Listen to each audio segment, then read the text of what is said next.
Number 10. Fake it till you make it. Disney is often referred to as the happiest place on earth. A pretty big claim, but in their efforts to keep the park so positive, they have a few tricks up their sleeves. If you've been to Disney and skipped out on a ride due to the long wait time listed, you may want to reconsider next time. Disney uses the trick of overestimating wait time so you'll think you waited less than you were supposed to. This keeps guests in line happier for longer. Another thing that may seem totally normal are the American flags located all over the park. The flags located within Disney are often missing one of the stars or stripes. Why would they do this? Well, by omitting something from the original flag, it means they don't have to follow standard American flag regulations like flying them at half-mast at certain times. I mean, that's pretty smart. It's never a happy thing when a flag is at half-mast, so it's fitting they would try to avoid having to do that. When they say Disney is very detail-oriented, they aren't kidding. The last thing I'll mention that may seem real but is really just the park making the rides seem crazier than they are is their use of dramatic effects. If you walk past the Twilight Zone or Tower of Terror, you'll hear a lot of screaming. Some of those screams are real, but some are apparently fake and being played through the speakers to entice more guests to go in. Also, the boats at Splash Mountain don't actually cause such a big splash. There are cannons at the end of the drop that make the huge splashes of water. Real or fake, if it makes the day more fun, I'll take it. Number 9. Underground tunnels. The rumors are true. There is an entire tunnel system under the park. By the time you reach the entrance of the Magic Kingdom, you probably won't even notice that you've been walking up a slight incline ever since getting off the monorail or ferry. By the time you reach the iconic castle, you'll have already reached the 3rd floor level. Rumor has it the reason they created the underground tunnel system is because of Walt Disney himself. Walt was wandering through Tomorrowland in Disneyland as a staff member dressed as a cowboy walked by him on his way to his position at Frontierland. One look told Disney that a cowboy dressed in a checkered shirt, bandana, and cowboy boots twirling a 6-shooter looked totally out of place in Tomorrowland. Walt didn't want anything to distract visitors from their magical experience, like an old cowboy walking through the future, so when it came time for Disney World in Florida, they planned for the underground world. Due to Florida's high water table, digging out a basement was out of the question, so Disney improvised by building the tunnels at ground level and creating the world right on top. A former employee said, "Under the Magic Kingdom there are tons of underground tunnels. I could pop up almost anywhere in the park I wanted. Epcot has a tunnel underneath as well." Say what you will about Walt, but he really was dedicated to keeping the illusion alive.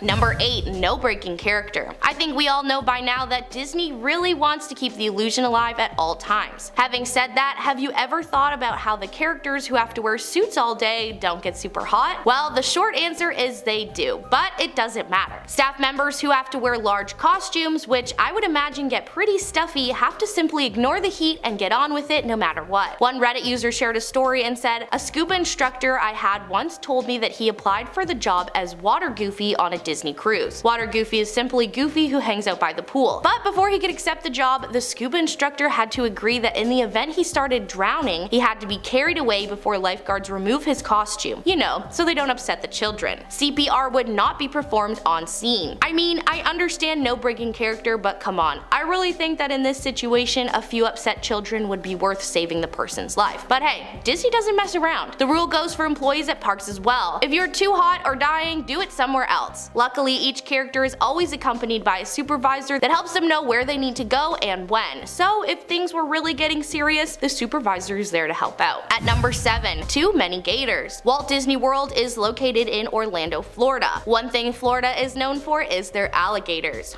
While Disney does pull out all the stops in order to keep the park magical, they have had their fair share of run-ins with gators. In 2016, a 2-year-old boy passed away at the Seven Seas Lagoon due to an alligator. Since then, more than 200 alligators have been removed from the parks. The company has worked with trappers contracted through the Florida Fish and Wildlife Conservation Commission to remove the gators. Most of the pests taken from Disney are euthanized and sold for their hide and meat. Some are also transferred to alligator farms, animal exhibits, and zoos. After the incident in 2016, Disney installed a wall and put up reptile warning signs along waterways throughout the resort. It would definitely take you out of the magic of Disney if you spot a large gator in the water, but they now have a trapper on hand and take care of any sightings. It is Florida, so there really isn't much more the park can do except keep an eye and be proactive. To be considered a nuisance within the statewide nuisance alligator program, an alligator must be at least 4 feet long and pose a threat to people, pets, and/or property. Not long ago, guests spotted a live alligator at Magic Kingdom. Disney can train their performers and dress them to the nines and make all the illusions as real as can be, but the only thing they struggle with is those gators. Unfortunately, even if you are at Disney World, you're still in Florida.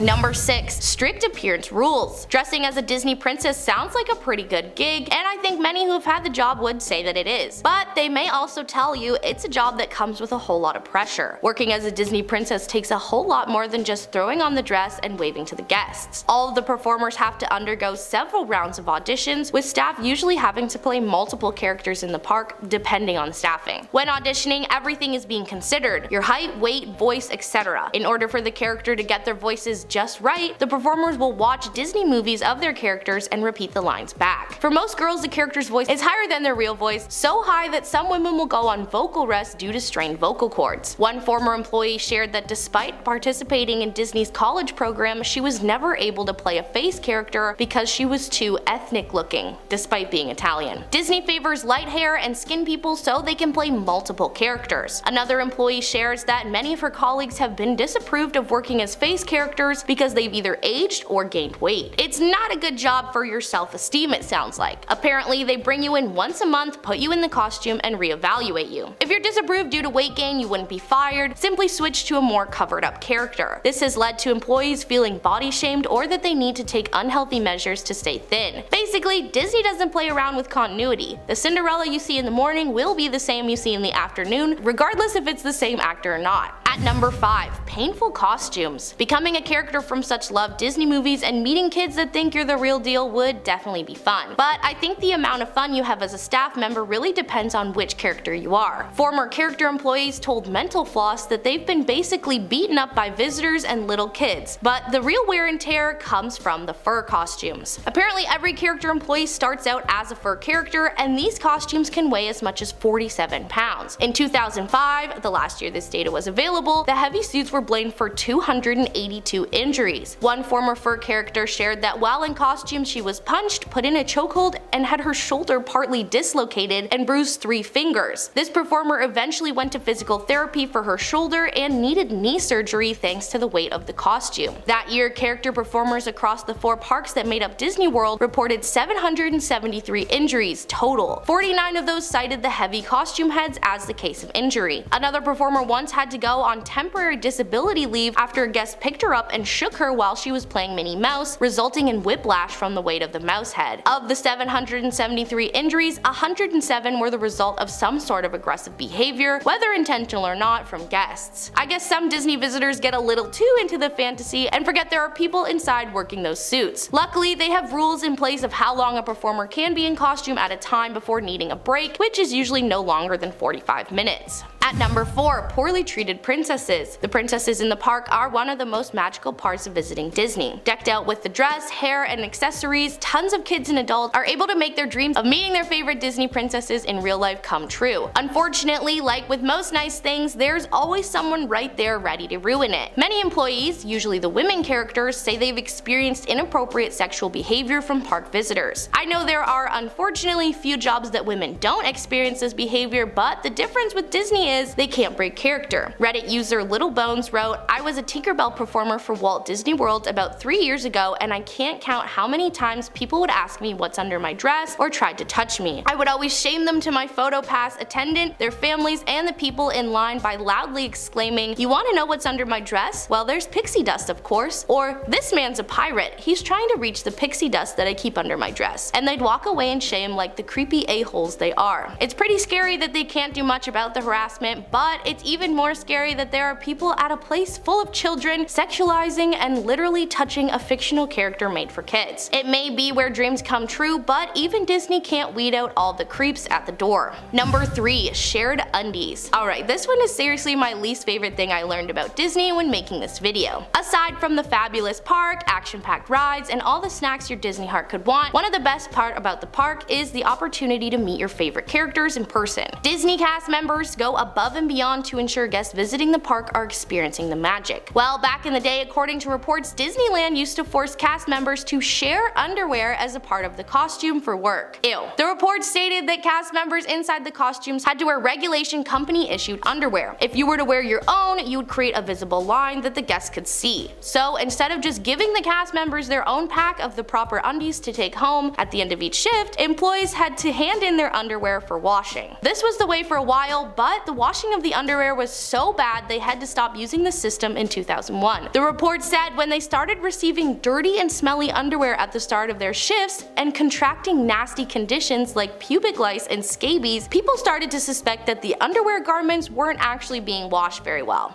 You think? Like, I actually want to gag. Imagine getting ready for work and putting on someone else's dirty undies. And they aren't just dirty undies. They were worn for an entire shift in a heavy costume in the heat, dirty. Disney finally declared that while they still had to wear the uniform underwear, cast members could wash them at home. Number 2. Real bones. One thing I know for certain about Disney is they try super hard to make everything look as real as possible. A place that was no exception was the Pirates of the Caribbean ride located in Adventureland. The park was so committed to making things visually appealing that even fake bones used for the skeletons on the ride were not good enough. That's right, when the Pirates of the Caribbean ride opened at Disneyland in 1967, each and every skeleton on the attraction was made of actual human bones. The ride opened just months after Walt Disney's passing and was the last he personally oversaw. One thing, however, the Imagineers couldn't recreate was skeletons. The technology of the time wasn't sophisticated enough to make skeletons that the company felt met their standard of realism. So as a solution, they decided not to fake it and get the real deal. They went right to UCLA where they were able to get real human skeletons for the ride. Probably not what the people who donated their remains to UCLA's medical center imagined their bones would be used for, but hey, I guess chilling at Disney in the afterlife wouldn't be too bad. If being around real human remains gives you the creeps, don't worry because they didn't last forever. Eventually, as fake skeletons and technology improved, a new generation of Imagineers were able to replace the real ones. After being replaced, the real remains were later returned to their countries of origin and given a proper burial. Today, Disneyland says there are no longer any human remains on the ride. That being said, some people are still unconvinced. Jason Petros of Ears Up Disney podcast has a blog post detailing where he believes there are 4 remaining instances of remains. I can't see why they wouldn't remove all the old bones, but hey, you never know. Disney does love its Easter eggs. And at number 1, spreading ashes at Haunted Mansion. The Haunted Mansion is one of Disney's most famous attractions, located in Liberty Square at Magic Kingdom Park. While it is called the Haunted Mansion, it's not actually haunted, and they keep the scare factor pretty mild. That being said, the mansion does hold a pretty haunted secret. Apparently, a lot of people like to scatter the ashes of their loved ones at the park, but more specifically inside the Haunted Mansion. I mean, if you're gonna spread ashes at Disney, the Haunted Mansion does seem like a pretty fitting place. It sounds a bit wild, but in 2018 a report by Wall Street Journal confirmed this fact and even stated that custodians at the park use code words to tackle said problem. HEPA cleanup is used, named after the special vacuum filter needed to suck up very fine particles like ashes and their residue. A story about the Haunted Mansion ride states that people believe that by scattering the ashes on the ride, they join the ghosts and live in the theme park forever. Considering Disney is referred to as the happiest place on earth, I understand why some people would have their wish to be scattered there. However, every time someone sneaks ashes into the park, whether it be in medicine bottles, purses, or makeup compacts, without proper permission, it violates the health and safety code and they have to shut down the park because of it. One Disney custodian told the Wall Street Journal, "The Haunted Mansion probably has so much human ashes in it that it's not even funny."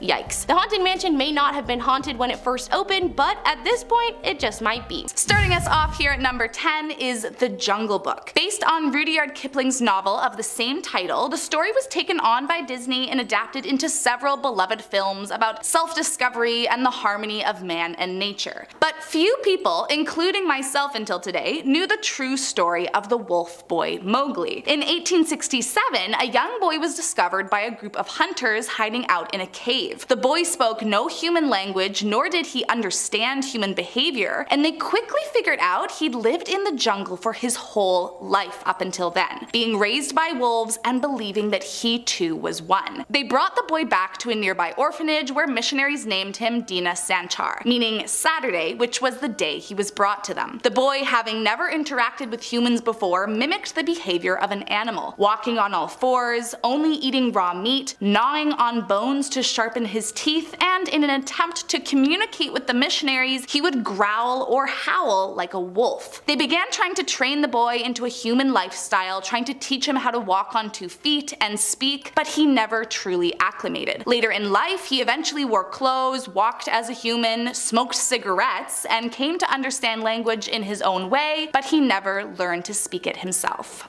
Next up at number 9 is The Hunchback of Notre Dame. This movie is already on the darker side of the Disney canon, and although much of the story is simply an animated retelling of Victor Hugo's fictitious tale, there is one person who was actually real. Quasimodo. In a memoir by British sculptor Henry Simpson, he describes the time he spent working in Paris repairing the Notre Dame in the 1820s. But after getting fired from that job, he was sent to work outside the city, and it was there he met a man named M. Trahan. Trahan was the lead carver on his crew, whose boss, while never mentioned by name, was in fact humpbacked and was almost exclusively referred to as the Hunchback. The Hunchback was a government sculptor who mostly kept to himself, but he and Trahan operated in the area of Paris where Victor Hugo lived. Hugo closely monitored the restoration of the Notre Dame and likely knew the Hunchback, if not personally, at least watched him from a distance. And not long after, he published The Hunchback of Notre Dame in 1831,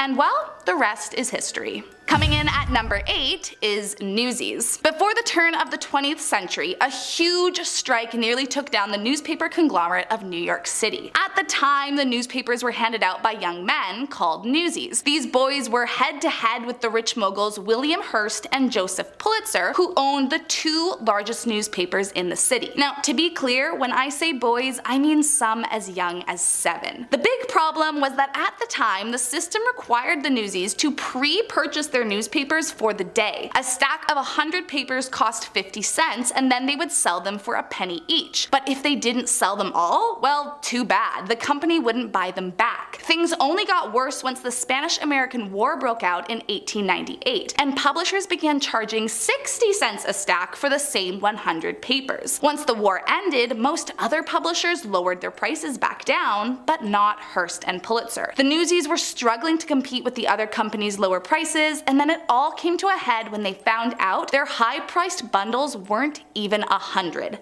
They were totally being scammed. So in 1999, the boys began a strike against their cash cow bosses and marched all over New York City to spread awareness of their cause. The boys gained so much public sympathy that in just 2 weeks of striking, the moguls lost so much money, they agreed to speak with the newsies and come to an arrangement. Eventually, they settled on maintaining the 60 cents price, but that the publishers would buy back all unsold copies at the end of the day. Against all odds, the ragtag boys went out against the rich and powerful. So maybe not an evil story, but a true one nonetheless. Coming in at number 7 is Snow White. The story of Snow White has been passed down over hundreds of generations. Most know by now that Walt Disney himself didn't come up with the tale, and that it was first transcribed by Brothers Grimm in the 1800s. But apparently, it could go back even further than that. In 1994, a German historian named Eckhard Sander wrote a highly controversial paper that claimed he had discovered evidence that the story was actually inspired by a true event from the 16th century. Apparently, the real-life princess was actually a German countess named Margaret von Waldeck. Margaret, too, had an evil stepmother who at just 16 forced her out of the house and away from her family. But while away, she met a young and handsome prince, and the pair fell madly in love. But Margaret was forbidden from marrying him. Now, I wasn't able to track down exactly why she was forbidden, but I'm gonna guess and say it had something to do with money. Tragically, at the age of 21, Margaret was poisoned by the hands of her wicked stepmother in order to keep her from marrying the handsome prince. And I mean, minus the whole death part, it's not actually that far from the Disney retelling of the fairy tale. Hercules. I know what you're gonna say, the story of Hercules is based on Greek mythology, and you're not wrong. But I still added it because the actual mythology of Hercules and Megara is shockingly darker than the story portrayed on the animated movie. So in the movie, Hercules is the half-human, half-god that falls in love with sarcastic and lovable Megara. Megara is enslaved by Hades, and Hercules eventually frees her, and they live happily ever after. Well, in the original myth, Megara is actually the eldest daughter of King Creon and Princess of Thebes, and the two don't actually fall in love, but rather she's given as a gift to Hercules, or rather Heracles, after he saved Thebes single-handedly from the Minions. Over time, Megara bears him several sons, but things go south fast after Hera sends Heracles into an unstoppable madness. You see, Hera deeply hated Heracles, for he is but a reminder of all the affairs committed by her son, also brother,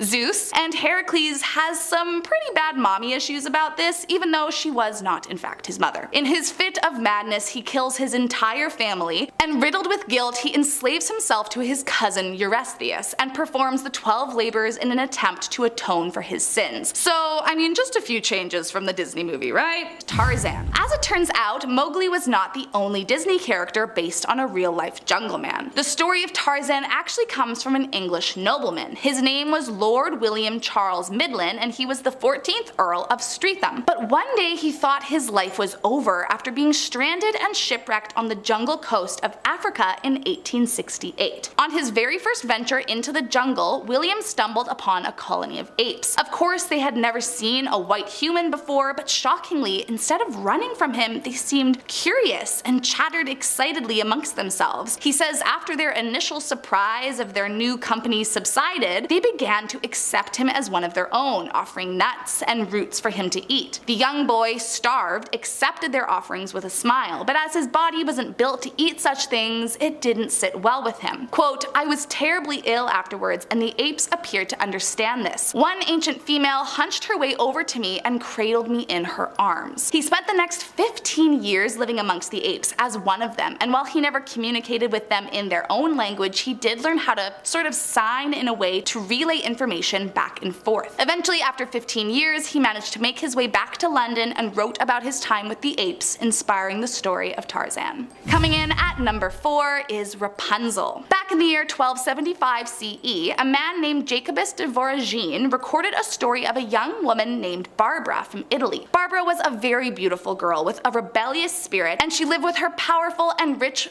father Dioscorus. Men were always lining up to woo his daughter, many of them princes, but he made the rule that all suitors could only meet her after an interview with him. One day her father had to leave town for a business trip, but after an argument with her father about wanting to be more independent, he locked Barbara up into a tower to keep her from meeting up with suitors behind his back. Townspeople had been instructed to deliver food to her as she wasn't permitted to leave, and one day someone left a book explaining Christianity. What you have to understand is that at the time, Christianity was viewed as a religious cult that Romans were trying to prevent from taking over. Not only that, it was also straight up illegal, and you could be killed for converting to it. Still, Barbara read the book and fell in love with Christianity and decided she wanted to convert. She used her beauty to convince the nearby workers to send over a doctor, who was actually a priest in disguise, and in the biggest act of rebellion she could do at the time, she was baptized. When her father came home, he discovered what his daughter had done and reported her to the authorities. She was then dragged by her long hair to the town square where she was beaten, tortured, and burned by her community before finally her own father chopped off her head with a sword. I mean, what? Coming in at number 3 is Dumbo. I have to admit, this one hit me extra hard because as a kid I was obsessed with this movie. But I hate to admit that I'm not shocked to have learned that an animal was abused while at the circus 150 years ago. The movie Dumbo is based on a real-life elephant, Jumbo, who arrived at the London Zoo in 1865. For starters, before he arrived in London, he was captured by hunters and separated from his mother, who he watched be slaughtered for her tusks. They then took the terrified thing to a completely new continent and stuck him in a cage to be gawked at by the public, who routinely threw coins or other things at him. Soon he was becoming so aggressive, I mean, gee, I wonder why, that they decided to sell him to P.T. Barnum's traveling circus in the US. On his now second cross-continental journey, he became so anxious that they began providing him with a daily allotment of whiskey to calm him down. But all this did, of course, was get the poor animal addicted to alcohol. Alone and confused, Jumbo began grinding down his tusks on the bars of the cage, and it seems Barnum's fix for most of the elephant's ailments and stressors was to keep pouring alcohol down his throat. Soon enough, the poor animal was almost always sedated, often knocking back bottles of champagne, port, whiskey, and even biscuits soaked in booze. Further, he was used as an attraction that visitors could ride, so much so that his joints began deteriorating at a rate far beyond his actual age. He died young after an accidental hit by a freight train, which, likely due to his rapidly deteriorating health, caused enough internal bleeding to send him over the edge. But even after his death, they wouldn't let him rest. He was put up for a display in the New York City's gala for the next 4 years and paraded around as a roadside attraction for the masses. Coming in at number 2, Pocahontas. It probably comes as no surprise that the 1995 classic strayed wildly from the harsh reality of its dark history. In the Disney movie, the settler John Smith comes to the New World seeking gold and to settle on the land, but ends up falling in love with Pocahontas and coming together to bring peace amongst the settlers and the Powhatans. While the movie touches on the tensions between the Powhatan people and the white colonizers, it's a very sanitized version of the real events. First of all, her name wasn't even Pocahontas. It was Matawaka. Pocahontas was only a nickname meaning naughty one or little brat. Next, in Disney she was portrayed as a vague young adult age, but truthfully young Matawaka was just 10 years old at the time John Smith came to colonize her family's land. While she did save his life, Disney left out the entire part of what happened after. Matawaka was kidnapped by the white settlers and held hostage while being forced to convert to Christianity. She was then forced into marrying John Smith, a man who was more than twice her age as a minor, by the way, and promptly given a proper English name, Rebecca. From there, she was plopped into English society, clueless and afraid, and paraded around like some kind of proof that indigenous people could be civilized and melt into European society. Then, at the mere age of 20, she died in England far from her family and the life she loved. So sad. And finally, at number 1 is Beauty and the Beast. Back in the 1500s, there was a man named Pedro Gonzalez. Pedro was born with an incredibly rare Ambra syndrome, a condition where you are covered completely in hair, and was shunned and outlawed by his community as a freak. At the age of 10, the Venetian ambassador kidnapped him and then gifted him to King Henry II as a slave. At the time, owning outlandish people that were different from high society was a point of pride and upped your status among the court. Sadly, as he had been abandoned in his early years, he didn't speak very well and was essentially treated like a pet. Pedro was trapped in a cage in the king's court and fed raw meat to keep him alive. Then one day he was brought to the doctor, and terrified, the boy finally told him his name. But the king decided that it was far too Spanish sounding and changed it to Petrus Gonsalves. Petrus lived like that for years, treated like an animal to please high society, until one day Henry died and the queen decided she wanted to try a little experiment on her late husband's gift. The queen realized that if one hairy man was valuable to the court, then owning lots would only up her ranks in society. So she arranged a marriage with a local servant girl named Catherine. Allegedly, Catherine was chosen for her distinct beauty, but had no clue that the queen was marrying her off to Petrus until she saw him on their wedding day. The couple had several children, 4 of which were born with the same condition, and eventually given as gifts to other high-ruling members of the court, just as their father had been. In the end, there wasn't even a record of his death, as he was considered too animal-like for a Christian burial. Okay, so starting us off, number 10 is a family who, like many others, decide to book a table at Cinderella's castle for dinner. However, unlike other dinners here, this one had a far from fairy tale ending. During the dinner, the husband announced that his wife of 15 years had been cheating on him. He took their kids and left her right there. And probably with the bill as well. Well, it serves her right in my opinion. Our number 9 is an employee who witnessed something totally horrifying, and this person that they witnessed doesn't deserve of taking care of anything living. Well, this person who wanted to go on rides, they decided, you know what, I'm not gonna let things hold me back. I'm gonna put my objects and I'm gonna put my stuff in a locker so I don't have to worry about it, and I can go on rides, I don't have to worry about them. Well, apparently one of the things that this person put in a locker was their dog. First of all, I didn't know you can go to a theme park and take your dog. And secondly, how does this make common sense? How does this make sense at all? Putting a dog into a locker without any air. I mean, when you go back at the end of the day to pick up your dog because you were too busy ignoring your responsibilities, when you go pick up your dog, that dog, there's no way it's still alive. Absolutely horrible, and for a staff member to kind of witness that is insane. Taking the number 8 spot today is a grown-up who went to a park dressed as Snow White. And I mean, like, sure, okay, people do dress up as characters all the time at the parks. I mean, it's a thing. Well, except this person got super hammered and pretend like she was the official Snow White, and she started signing autographs, taking pictures, and wreaking havoc at the park. I don't think that I remember Tipsy being one of the 7 dwarfs. This is absolutely horrifying, especially if you're a child and that is your like hero and they're stammering and stumbling and falling over. It's definitely a sight not to see. Coming in number 7 is something that, believe it or not, is a regular occurrence. More than a few times, staff have had to stop people from entering the park because they were caught bringing in human ashes inside of the gates with the intention of spreading them somewhere at the park. They just wanted their loved ones to rest forever at the happiest place on earth, which in theory is sweet, but in seriousness, in reality, it's kind of creepy. Like you're spreading a dead person's ashes on rides or in the water or on the sidewalk. Spreading human remains at an amusement park, I mean, this isn't something recommended, it's something you shouldn't do.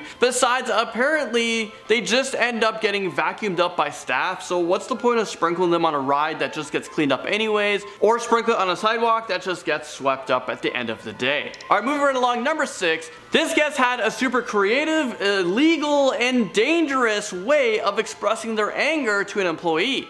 I don't know what this disagreement was about, but this guest decided that the best way to get their point across was to throw their infant child just at an employee. Imagine getting into an argument, you're getting heated up, and you have your baby in one arm, and you get so upset, you just take your baby and you assault the person with it. I mean, they're your baby. This is your prized possession. You gotta keep them safe. What are you doing losing your freaking mind? You're an adult. You don't take your baby and assault another adult with it. I mean, poor baby. I wonder what happened. I bet you the cops were called. Maybe Trill and Jade was involved in the situation because this seems like this might have happened. You know, this wasn't the first time. Alright, halfway there, and at number 5 is the peak of stupidity. No offense, but apparently multiple guests have asked employees to turn on the AC outside because they thought that all of Disney World was legitimately under a glass dome. Like, this is like the Truman Show. Like, can you turn on the AC and point it outside, please? Because it's pretty hot out here. I mean, it's 35 degrees. Let's make it down. Let's bring it down to 20. Let's bring it down a few notches. We're sweating out here. I'm not sure if that's how it works. I don't know if putting AC outside would work. Unless, you know what if the world turned on AC outside in the summertime? Would that, like, cool the earth? I'm down to try it. I'm down to waste a few grand in hydro bills. Alright, moving on. Number 4, an employee checking over the Space Mountain ride. Well, they found more than they expected. They found an entire glass eye in one of the rockets. As for the person who lost it, I'm not sure how they didn't realize, but then again, if you have a glass eye and it just falls out, I guess the person didn't feel it. What if they're on the ride, they're going so fast and there's so much wind, it popped out and they thought maybe it was just a gust of wind. You can't really see your eye in your eye unless you're passing by a mirror. So I guess maybe I can see how they lost their glass eye. But imagine someone like picking that up. I don't know if, I guess there wouldn't be like blood on it or anything like that, but it's a real glass eye.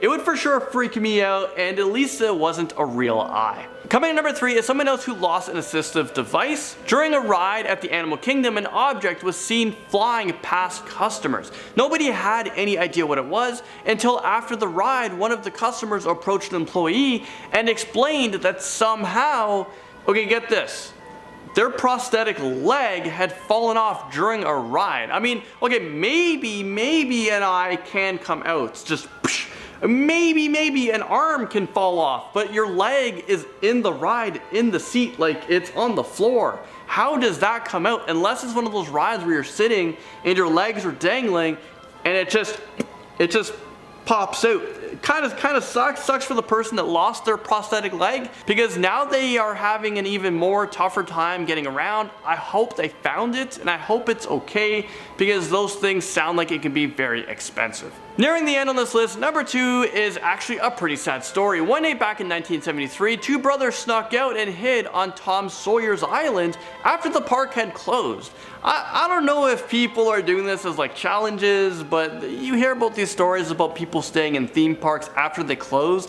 I mean, it wouldn't be the hardest thing to do. Well, when they tried to swim back, one of the brothers wasn't able to make it, and he ended up drowning. And I mean, it's after hours, everything's closed, there's no one there to save them, no one to hear them scream. His body was found actually the next morning when staff members were getting the park ready to open up. Imagine being an employee, you're like 17 years old or 18 years old, you're opening up a ride and you see like potentially a person floating in the water. I definitely wouldn't approach it. I'd call the authorities or managers to like get that situation situated.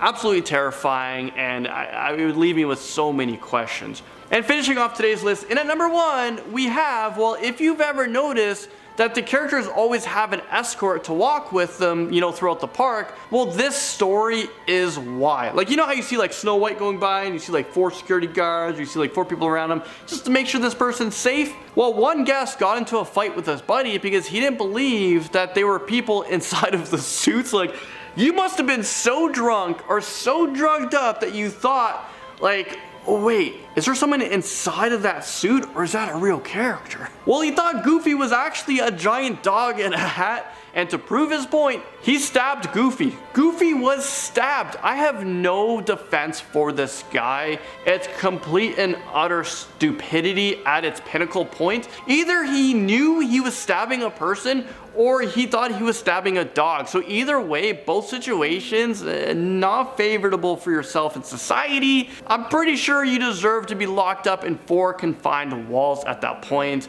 and just spend at least 25 years to think about what you've just done. I mean, you actually thought you were stabbing a dog, like a giant dog in a suit. Makes absolutely no sense. Well, because of that story, and probably because of many other stories that are of violence towards these employees, well, that's the reason why there is security there having to protect them. In at number 10.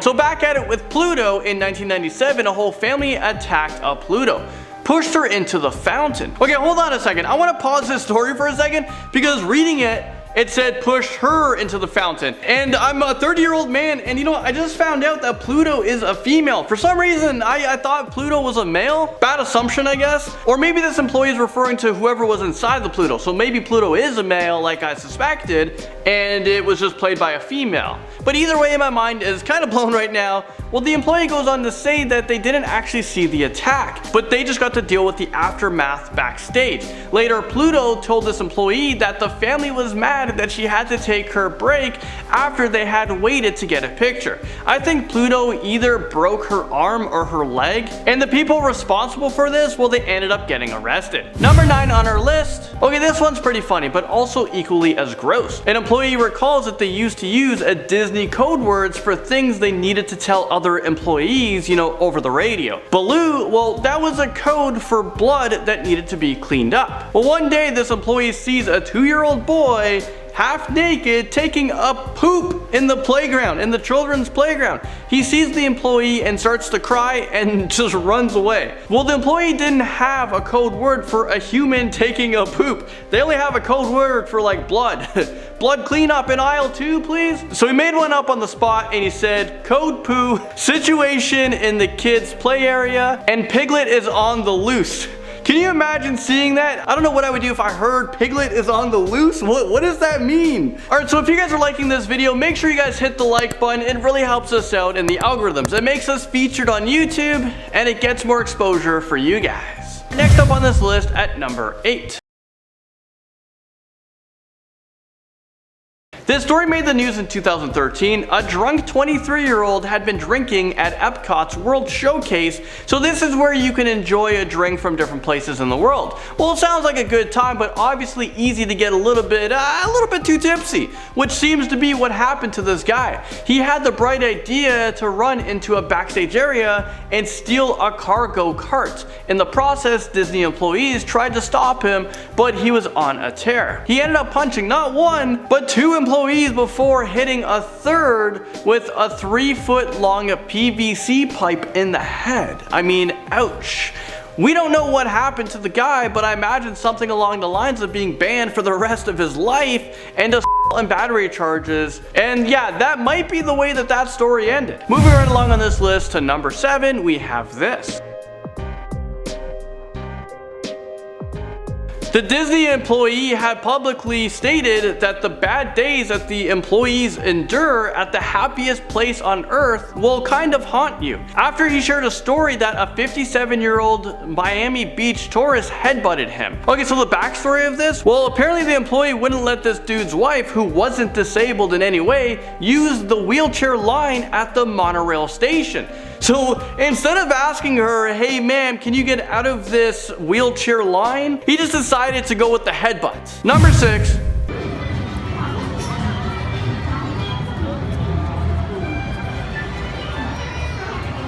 Imagine taking your family to the happiest place on earth and leaving the family outing that day with one child missing. It happens more than you think. In fact, on multiple occasions, Disney employees have been caught and arrested for child trafficking. I mean, this just got real dark. And stealing children to sell them on the black market. I've heard of this black market thing. I don't actually know what it is. How are people buying kids? How are people selling kids on the black market? In 2015, 3 Disney employees were caught by police as a part of a huge sting. The reports never stated whether the children were found, but Disney goes on to great lengths to cover this up because obviously, well, it's bad for business. Number 5. Police officer, we've been there! Disney accidents. Of course there are going to be accidents at theme parks. Pretty scary to think about. All those kids running around, crazy rides. It's kind of a miracle that these kinds of stories don't happen more often. But a 4-year-old boy back in 2000 fell out of the Roger Rabbit cartoon spin ride and he suffered major internal injuries and was hospitalized with serious conditions. Unfortunately, it was too late for this child, who lived with the consequences of that fateful ride until he passed away in January of 2009. I wonder if Disney paid the medical bills for the family, compensated them for the rest of their lives. That must have just been so heartbreaking. Pretty depressing story, but let's try to move on here. Let me take you guys back all the way back to 1978. Okay, picture this. Winnie the Pooh slapping a little girl. Okay, no, seriously, it actually went to court in 1981, a few years after the event happened. This is like going into a mall and seeing Santa Claus slapping kids. So the girl's parents claimed that Pooh Bear had slapped their daughter, but the Disney employee in the Winnie the Pooh suit claimed that the girl had been tugging on his costume, and when he turned around, he accidentally knocked her over. He actually showed up to court in the costume and convinced the jury that the arms of the costume would have prevented him from slapping a child because they were too short and didn't move in a way possible to slap a small child. Coming in at number 3 on this list, we have this. Alright, we gotta go find the kids. Dude, where are the kids at? Another Disney employee rumored that circulated over the years is that there is a jail under Disney World. So if you commit a crime in Disney World, you line hop, you butt in line, you're going to the underground Disney World jail. Well, this is where people breaking rules are kept while they wait for the police or security to arrive. But actually this claim has been debunked. There's a network of tunnels called utilidors, short for utility corridors, that allows cast members and other staff to access different parts of the park and move around without being seen, so as to not break the illusion and take guests out of the immersive Disney experience. But this has been widely criticized for being the exact way that Disney employees from number 6 stole children. They used these tunnels, hidden away from the public. That's how they got away with it. Well, I can't confirm or deny through research, but there's a lot of theories out there that suggest there's a possibility.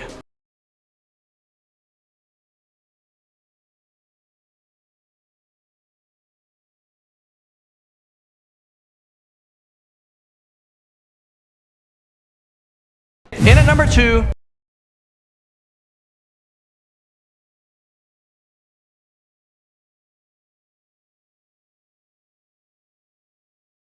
Death at Disney doesn't seem to be as uncommon as one would think. I mean, we just talked about that little boy who lost his life. A cast member who dressed up as Pluto named Javier Cruz was about to enter Frontierland in the parade in 2004. Well, the foot of his costume got stuck under the Beauty and the Beast float, but the float couldn't stop fast enough. Cruz was struck and killed before entering the public viewing area. This is such a sad story, and one that you think could be easily prevented, and that Disney would have safe protocols in place since they run a theme park where a million things could go wrong at any given time. Well, the Occupational Safety and Health Administration gave Walt Disney World a $6,300 fine for this incident. Seems like nothing for a company worth billions and billions of dollars.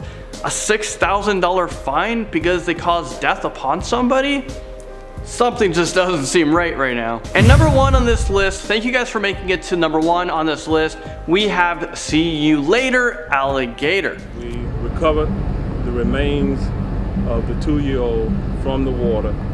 The 16-hour-long desperate search for the 2-year-old boy attacked by an alligator at Disney World has come to a heartbreaking close. Well, not quite the case, but in 2016, that was the last thing a father saw when an alligator attacked his 2-year-old son, pulling him into the water. After a 16-hour search, the toddler was found in a Seven Seas lagoon. It is said that Disney has since taken measures to make sure that this never ever happens again. I hope they took serious actions and actually located the alligator safely and removed this alligator from a theme park, you know, a theme park full of children and people. I mean, with all the technology that we have, why not just have a mechanic or an electronic alligator? There's no point of having these dangerous animals alive just roaming in the park, unless the alligator got in somehow. But why not just build fences all around it to keep everyone inside safe? Starting off this countdown, we have the lifeguards. So I came across this TikTok, and apparently he used to be a lifeguard at Disney.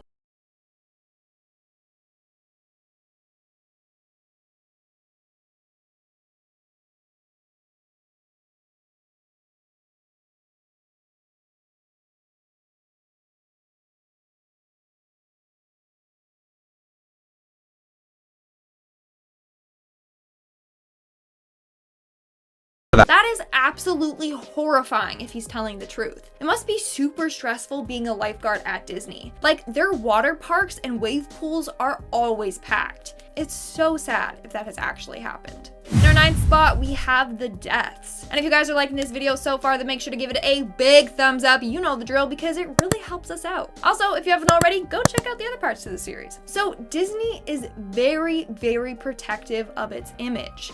It wants to maintain that it's a safe and family-friendly place. So they claim that no one has ever died at their park, which is clearly false. Tons of accidents have happened at Disney World and Disneyland. Both visitors and workers have lost their lives at Disney. But their claim is 100% true. Now, you're probably thinking, how is this possible? So it turns out what Disney does is when someone does die at the park, employees have to remove the body from the property before pronouncing them dead. That means no one technically died at the park, only outside of the park's gates. They do this all so that families feel safe coming there, because if no one dies there, then clearly it's super safe. But still, this is pretty sketchy if you ask me. In our 8th spot, we have the injuries. Now, if you work for Disney as one of the characters and you get injured on the job, well, guess what? You can't receive medical assistance until you're out of the public's eye. This is just another crazy rule that Disney has. You have to stay in character no matter what. They all do this to preserve the illusion of Disney and magic. I mean, how horrifying would it be if all of a sudden Mickey rips off his head and starts like gushing blood in front of kids? Now, one worker was told before accepting a job as Water Goofy on a Disney cruise, he had to agree that if for some reason he started drowning, he had to be carried away before lifeguards could remove his costume and perform CPR. So he could literally be dying in the costume and need medical attention right away, but Disney won't allow that. Moving on to number 7, we have the repairs. Ever notice how Disney is pretty much always in great condition? I mean, some of the rides are super old, but they don't look it. Well, according to a former Disney employee, every night workers go around the park touching up any and everything. During the day, the workers note if there's any graffiti anywhere in the park or if there's paint chipping anywhere. They write it down and let the night shift workers know, and then they go around fixing it all. I mean, I just took in that I've never seen graffiti at Disney, and that's exactly why. But also, it's a very tedious job. They have to go around the full park and get it all done before the park reopens in the morning. Moving on to number 6, we have the fire accident. So this next story comes from a Disney employee that worked as an outdoor vendor. One night while watching a fireworks show, Tinkerbell got stuck on the wire above the castle since she had been hoisted up because she was flying in the air. But her wire was stuck, and she almost burned to death up there. There was a whole Indiana Jones portion of the show, and in it they had large fireballs. Well, they couldn't stop the show to get Tinkerbell down, so they kind of just left her there and turned off her spotlight so no one could see what was going on, and then they prayed for the best. But like I said before, it's a risk you take while working for Disney. You know, you could be dying and they're not gonna save your life if it interferes with their show. We are now at our 5th and halfway mark with the cursed ride. Believe it or not, but there is a ride at Disney that all workers believe is cursed. This is the Matterhorn. First off, this ride is responsible for the most fatal and non-fatal incidents. In 1964, a teen on the ride stood up in the bobsled and then died after being thrown out from the ride. Then another time, the ride caught on fire, injuring a family in their sled. And another visitor died after she was launched out of her seat and then hit by another bobsled. More on this later. You think they would have fixed this ride after the first couple of deaths, but no, they blame it on a curse instead. They should just kind of look into the safety of that ride, because I don't know if it's that safe. In our 4th spot, we have the Death on Space Mountain. Okay, this one is pretty dark. So in 1979, a woman died on the Space Mountain ride. She was only 31 at the time. So basically, after the ride was done, this woman didn't feel well at all, but she couldn't get out of her seat by herself. The ride operators were trying to get her out of her seat, but the other workers weren't notified, so they ended up sending her on the ride again. This time, when the ride was done, she was completely unconscious. It literally put her in a coma. She passed away a week later. Now, technically, this wasn't Disney's fault. I mean, part of it was. They had a lawsuit filed against them, but it was dismissed because apparently while on the ride, a tumor dislodged from her heart and then traveled to her brain. Yeah, I know, that's super scary. In our 3rd spot, we have the ghost of Walt Disney. So for those of you who don't know, Disney had a secret apartment. It was located just above the firehouse on Main Street, USA. This apartment was built so that he could watch the guests enjoy his creation without being overwhelmed by the crowds. Now, his apartment was so secretive that him and his family and special guests were the only ones allowed in there. In fact, photographers were rarely allowed inside. As a result, there are hardly any photos of Mr. Disney and his family in this place. Well, after the passing of Walt Disney in 1966, cast members decide to place a small lamp at the window. They keep the light on to symbolize that Disney's spirit is still alive at Disneyland. And this may be indeed true, because it's said that his ghost still haunts his apartment. A number of employees have seen Disney while cleaning the apartment. Apparently one worker was in there and then the lights started flickering on and off. Another worker said she heard a voice say, "Don't forget, I am still here." And that's when she probably quit, because that's terrifying. In our 2nd spot, we have Dolly's Dip. So in 1984, Regina, otherwise known as Dolly Young, was riding on the Matterhorn when her seatbelt came undone. She was then thrown from the ride and hit and killed by another bobsled. Now, there's still much debate as to how her seatbelt came undone. Some say that she unbuckled it to help her children who were in another car. Others think that the seatbelt just wasn't buckled properly in the first place. Either way, this accident was super tragic. But that's not all. Now Disney employees claim that Dolly's spirit haunts the ride. The area in which she died is now called Dolly's Dip, and employees hate going there by themselves. Those that do have claimed to feel like someone is watching them. Others say that the lights in Dolly's Dip never work properly anymore. Now, everyone kind of just avoids that area at all costs. And in our number 1 spot, we have the tragic accident. So this story was shared on Reddit by a man who once worked at Disney as a VIP tour guide. So he was in the city hall when 2 women came in with 2 little girls. One of the girls was in a wheelchair, the other girl looked very depressed. Both of them had cuts and bruises all over them. The 2 women with them were nurses from the hospital that the girls had just been to. They were there to ask for a refund for the girls' tickets. Now, here's where the story gets very sad. So apparently the girls had been with their mom and dad at Epcot, but on their way home they got in a really bad car accident. They both lost their parents in the crash. So the nurses had come to try and get a refund for the tickets so that the girls could get money to try and go home. Now, how dark is that? That's extremely sad. Starting off this countdown, we have the man with the cane. The man with the cane is an urban legend that has gotten passed on from employee to employee. So the legend is about a man with a cane that haunts the Haunted Mansion ride at Disney. So according to legend, back in the day, a man died in a plane crash. The plane crashed in a lake near the park, and now his spirit haunts the ride. On a number of occasions, cast members have seen this man on the ride. He can only be seen between the offload and onload points of the ride, and he just sits there alone, holding his cane in his lap, just staring straight ahead. They've also seen his spirit late at night, especially after closing. According to some psychics, this man is trapped between worlds. Coming in at number 9, we have the scripts. And if you guys are liking this video so far, then make sure to give it a big thumbs up because I said so, and it really helps us out. So please hit that like button. So it's no shock that the cast members have memorized a script as to what they have to say. But what you probably didn't know is that they are given around 3 days to learn the whole lengthy script. And they also have to learn all the speeds and stops and controls of the ride that they're working on. And before actually getting to work on the ride, they have to practice the script in front of a trainer. And they have to do this until they get every single word right. If they accidentally say the word okay instead of alright, they have to start the whole script all over again from the beginning. Man, that would absolutely kill me. Like, that sounds like torture. In our 8th spot, we have the masked characters. So in my last part to this video, I talked about how the masked characters have to stay in character at all times. Even if they're injured or literally dying, they can't just whip off their mask. They need to wait until they're out of the public's eye. Same thing goes if you're sick.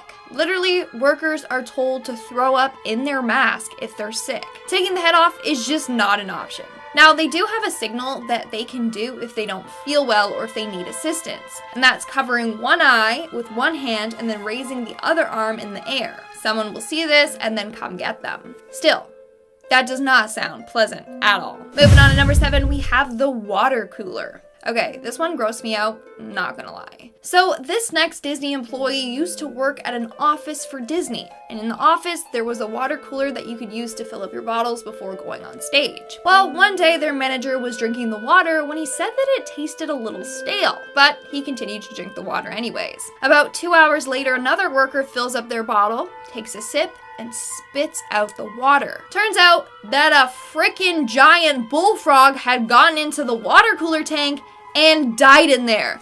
So they literally had been drinking dead bullfrog water for days until someone finally noticed. That's disgusting. In our 6th spot, we have the security. What not a lot of people realize is just how tight Disney's security really is. Disney actually has tons of undercover security guards. They are just dressed up and pose as tourists. In fact, one employee said that when she had a kid, Disney paid for her, her husband, and her kid to walk around the park undercover. That's like the coolest job ever. Like, get paid to go on the rides and stuff and just spy on people. Also, everything is constantly being taped. Every second of your visit, you're on camera. Don't even try to do any funny business because Mickey's got eyes on you. We're now at our 5th and halfway mark with the costumes. Honestly, being a Disney costume character isn't that great. Like, you're in the hot sun and heat in a heavy costume that other people have also sweated in. It gets worse. Most of the times, the costumes can't be washed. This is because they're made out of like fur or fancy fabric. The Beast from Beauty and the Beast costume is one that apparently never gets washed. So it's just sprayed with a bunch of disinfectants, and a lot of cast members say that it reeks. And some employees have admitted to not wearing undergarments while in the costumes. Yikes, yikes, and more yikes. No thank you. And at number 4, we have the language. Obviously, if you work at Disney, you have to keep it PG. There's no swearing or inappropriate behavior allowed. But they also have some other strange rules. Employees are not allowed to ever say that they saw any rats or pests or cockroaches at the park. You also can't ever say the word died. For example, one employee once said, "My radio battery died," and they got in so much trouble. You can't say the word at all, even if there's no bad meaning behind it. And if you do see like a mouse or something, you have to say things like, "I found one of Mickey's friends." So everything is just always in code. In our 3rd spot, we have the ride restrictions. So this story comes from a former Disney employee. Apparently, parents try to sneak their young kids on rides all the time, which is super dangerous. Like, the height and age restriction is there for a reason. Just take this next incident, for example. So they were loading everyone onto the Space Mountain ride when they found a 6-month-old baby inside of a bag. The parents had put the baby into the bag and tried to sneak them on the ride. Number 1, the baby wouldn't have had a seatbelt or anything. So if the bag flew, well then...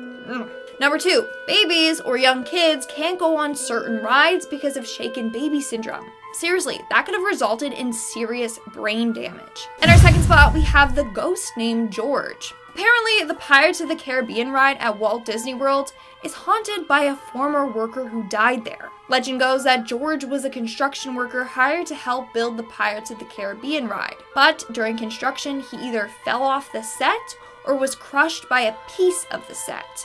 He died instantly. Shortly after the theme park opened, a very sad and old-looking woman was seen constantly riding this attraction alone. Turns out that this was George's mother. Now it's said that George's ghost haunts the ride and causes mischief. Apparently, if you don't wish him good morning or good night or respect him, then he will make life tough for you. He has been blamed for causing a number of malfunctions with the ride. Now, some versions of the story say that the tall tower that's seen during the burning city scene is the piece of set that killed George. It's now referred to as George's Tower. And apparently his initials are carved into the base of that tower. No matter how many times people have attempted to cover up his initials, they will always reappear. And in our number 1 spot, we have the crocodiles. Okay, this fact literally blew my mind. So, Kilimanjaro Safari is a safari attraction at Disney's Animal Kingdom in Florida. During one part of the safari, you go over a bridge with real crocodiles underneath. Well, according to Disney's protocol, if anyone falls into the crocodile pit during the safari, then they're to just drive off immediately. Like, you don't even help them. You just let them get fed to the crocodiles. They do this because the crocodiles are normally fed from that spot. So as soon as something falls into the water from that spot, they're done. The crocodiles will have already attacked them before you can even help them. And 2, they drive off so that the guests don't have to see the horror that's about to unfold. Still, that's incredibly dark. Like, imagine your loved one falls in and then the driver just speeds off and you can't go help them. Starting off this countdown, we have the terrible situation. So according to this Disney employee, this incident took place on the 4th of July in 1995. On that day, there was a power glitch and all of the rides shut down at the same time. So all of them had to be evacuated, but that led to a pileup at the park. Everyone started panicking and trying to get out, especially this one guest who pulled out something sharp from their bag and started guests so that they could get out of the park. Thankfully, I don't think anyone died that day, but still, what a traumatic thing that they had to go through. In our 9th spot, we have the injuries. One Disney employee shared on Reddit how rough it truly is to be a Disney mascot character. I mean, not only do they have to wear those costumes out in the blazing heat, they also have to deal with whiny and bratty children and parents. And apparently, a lot of the time they get injured. One time, a family attacked Pluto and pushed the character into the fountain. The employee suffered from a broken arm. In another instance, a woman playing Mickey Mouse suffered a bad neck injury after a guest kept patting her on the head. This caused the head to fall down and strain her neck. And the costumes themselves weigh 47 pounds. They're blamed for at least 282 injuries. So maybe just be gentle with them. But before I go any further, if you guys are liking this video, make sure to give it a big thumbs up. Come on, you know the drill, because it really helps us out. In our 8th spot, we have the working conditions. It's no shock that landing a job at Disney is very, very hard. Every year they receive thousands upon thousands of applications. But here's the thing, if you do land a job at Disney, you have to be very, very careful because you can easily be fired. Here's a list of ways you could get fired. For starters, you could get fired for coming to work looking unacceptable. Workers always have to have their facial hair neat and trimmed. Their nails always have to be trimmed back, and they can't have any visible piercings. They are super strict about this all. You can also get fired if you post something bad on social media about the company, if you're a face actor and you gain weight, or if you talk while in your costume. I mean, the last one I get. I don't want to be hugging Winnie the Pooh and then hear some old man talking. Anyways, this one employee said that he was fired from Disney after being caught eating a piece of popcorn that fell on their shirt. That's insane. I would be fired instantly if that's the case, because I make a mess while I'm eating and then I just always eat the crumbs off my shirt. Sorry, not sorry. It's just scary how controlling Disney is over their employees. Moving on to number 7, we have the Disney point. Here's another ridiculous thing that Disney employees must do. No matter what, they always have to point with their index finger and middle finger. They can't point with just one finger because that's thought to be rude. So whenever they're showing people directions or something, they always have to point with 2 fingers. In fact, you could be fired if you're caught pointing with 1 finger. Coming in at number 6, we have the bullying. Now, working at Disney is often thought of as a dream job. There are so many characters that aspire to be a character at Disney. Hate to break it to you, but apparently the work environment is fairly toxic. According to multiple employees, there's a lot of bullying that takes place behind the scenes, especially when it comes to the character actors. So there is a sense of hierarchy there. The girls that play the recent popular Disney princesses like Anna and Elsa are thought of as top tier. They're at the top of this Disney social pyramid. Then we have the actors that play the older characters like Snow White, Mary Poppins, Gaston, Peter Pan, you get it. And at the bottom of the pyramid are the mascot characters. Apparently the mascot characters are treated so poorly by other cast members. So yeah, I don't know if I would ever want to work there. Like, I like teamwork and cooperation, not rivalry. We are now at our 5th and halfway mark with the water. So if you've been to Disney, then you know some rides are surrounded by water. According to employees, that water, although it may not look like that, is extremely polluted and filthy. From people throwing up in there, to trash, to animal poop, it's got it all. And I don't know how often it gets clean. If it looks clean to them, then it's good enough. So maybe think twice before getting on a ride that sprays you with water. In our 4th spot, we have the costumes. So in my last video, I talked about how some of the bigger and elaborate mascot costumes can't really get washed. So instead, they just spray it with disinfectant. Well, here's a fact that will gross you out even more. Back in the day, cast members at Walt Disney had to obviously share costumes, but they also had to share undergarments. Until 2001, each costume had their own Disney-sanctioned undergarments that they would have to share with each other. So gross. Because of that, a lot of workers were passing around STIs and STDs and stuff. So that's when they stopped sharing underwear. Like, that is highly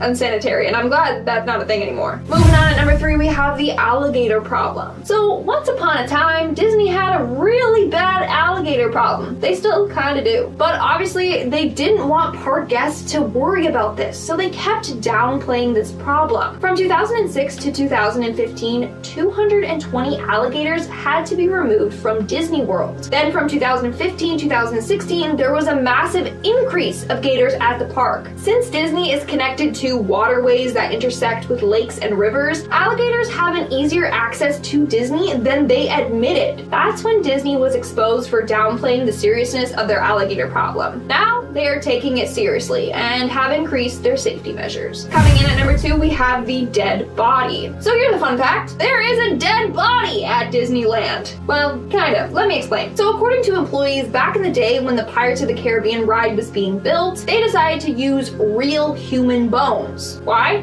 Because they thought that the fake bones looked too thick.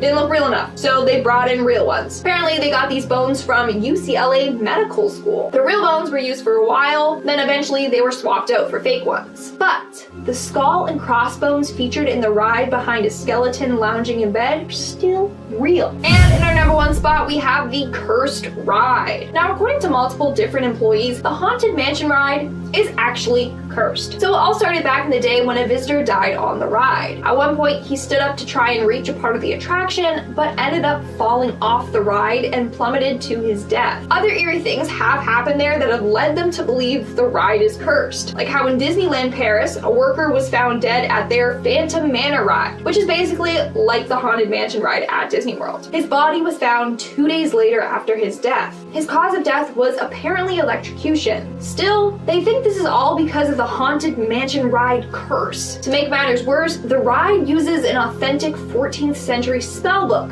containing real spells. So yeah, maybe this curse has something to do with it. Starting off this countdown, we have the secret tunnel system.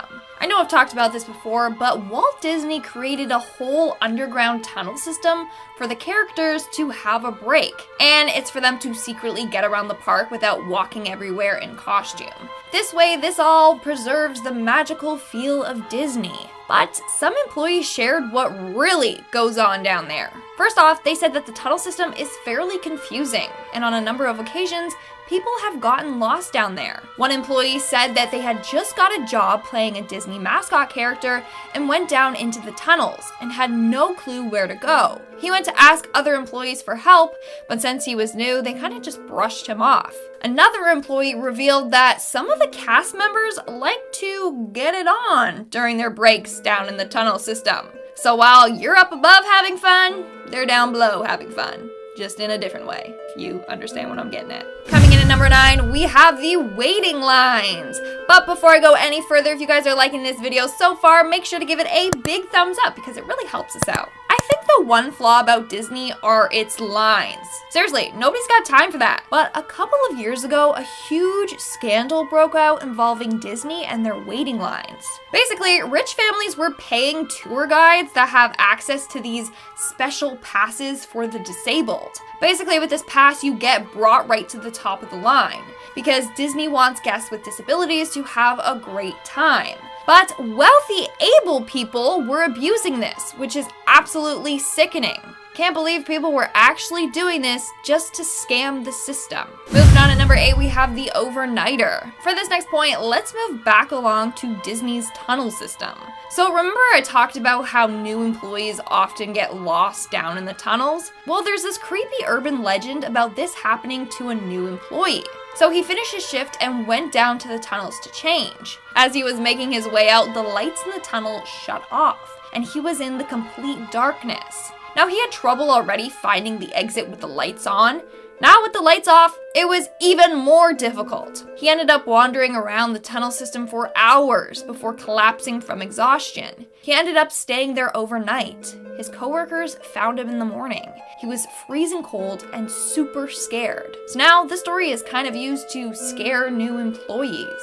In our 7th spot, we have the suspicious death. So in 2012, a man's body was found near the Mickey and Friends parking structure at Disneyland. Police just assumed the man took his own life, but no witnesses ever reported seeing this man jump. Now what's weird is that I tried to search more into this case, but I couldn't find anything. We don't know what truly happened to this man and how he passed away, which is a little suspicious to me. In our 6th spot, we have Yes Man. So this story was shared by a former Disney employee that worked near the Indiana Jones ride. So his job was to dress up as an adventurer and just stand around. But he said he was often attacked by kids, and Disney told him that he just kind of had to take it. So these kids would often be super psyched to go on this ride, and so they were in costume and had plastic weapons. He said on a number of occasions, kids would come up to him and literally whip him with their weapons. Or he would get asked to duel. and he always had to say yes. So kids would just be jabbing him with their plastic swords. Yeah, that's not a job I would like. We're now at our 5th and halfway mark with Winnie the Pooh gets sued. I thought that was so clever. Like, I was typing that and I came up with that and I'm like, pat on the back. Good job, Lindsay. Anyway, in 1978, a guest at the park sued Disney and a cast member, claiming that the cast member playing Winnie the Pooh slapped their daughter. In 1981, their case was brought to court, and the cast member showed up in the Winnie the Pooh costume. He argued that their daughter was tugging on his costume, he turned around and accidentally knocked her over. And then in court, he proceeded to show the jury his costume's arms, saying it's not even physically possible for him to do that in the first place, you know, with his little limited movement. In the end, Disney ended up winning, but still, what a wild day at court. And I love how he showed up in costume. Coming in at number 4, we have the Deadly Ride. On June 26, 2007, a female guest passed away on the Rock and Roller Coaster avec Aerosmith ride at Disneyland Paris. After the ride was done, people noticed her unconscious. The paramedics arrived, but failed to revive her. Sadly, she passed away. Now, in articles it said that the ride wasn't going to reopen until they found out how and why she passed. But there's no follow-up articles outlining what went wrong on the ride. And it's not like she was 80 years old and had health conditions. No, she was fairly young. I just wish Disney let us know what happened, because the ride has been up and running ever since, but no official statement was ever released. In our 3rd spot, we have Disney's jail. Did you know that Disney has its own specific jail for criminals? Yeah, if you're caught breaking any of Disney's rules, you'll be escorted to Disney jail. Employees describe it as an underground room with bars on the windows. There's no bright colors or Mickeys decorating the area. Now, what causes you to be sent to Disney jail? Well, if you get too rowdy or too intoxicated at the park, if you smoke certain substances at the park, or if you're caught shoplifting. You get the picture. Disney is actually very strict when it comes to this. People caught shoplifting aren't even given a warning sometimes. Instead, they're just sent straight to their jail. From there, you can be fined, kicked out of the park, banned from ever coming back to the park, or all of the above. In our 2nd spot, we have Blake Lively's arrest. Believe it or not, but actress Blake Lively was once sent to Disney jail. Yeah, so basically her and her brother both snuck into Disneyland's park.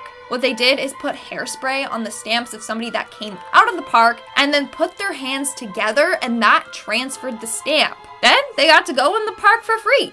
Except Blake and her brother were caught by an undercover Disney cop and sent to Disney jail. I'm telling you, Disney has way too many undercover cops, like they're everywhere. Which is a good thing for safety, but also kind of a bad thing because, you know, they're watching your every move. And in our number 1 spot, we have The Battle. This story comes from a Disney employee that worked at a store at the Disney park near the Indiana Jones ride. One time, 30 kids ran into the store and each grabbed a toy sword from the bin, you know, so that they could be just like Indiana Jones. But then the kids started attacking the 2 workers in the store with their swords. And obviously the workers aren't allowed to like yell at the kids or panic or fight back, so they just let the kids attack them until their parents noticed and called them off. By then, he says his arms were already covered in cuts and bruises and he was bleeding. Yeah, maybe those weapons should be like placed behind the counter or something, you know, so things like that don't happen. Or maybe Disney should just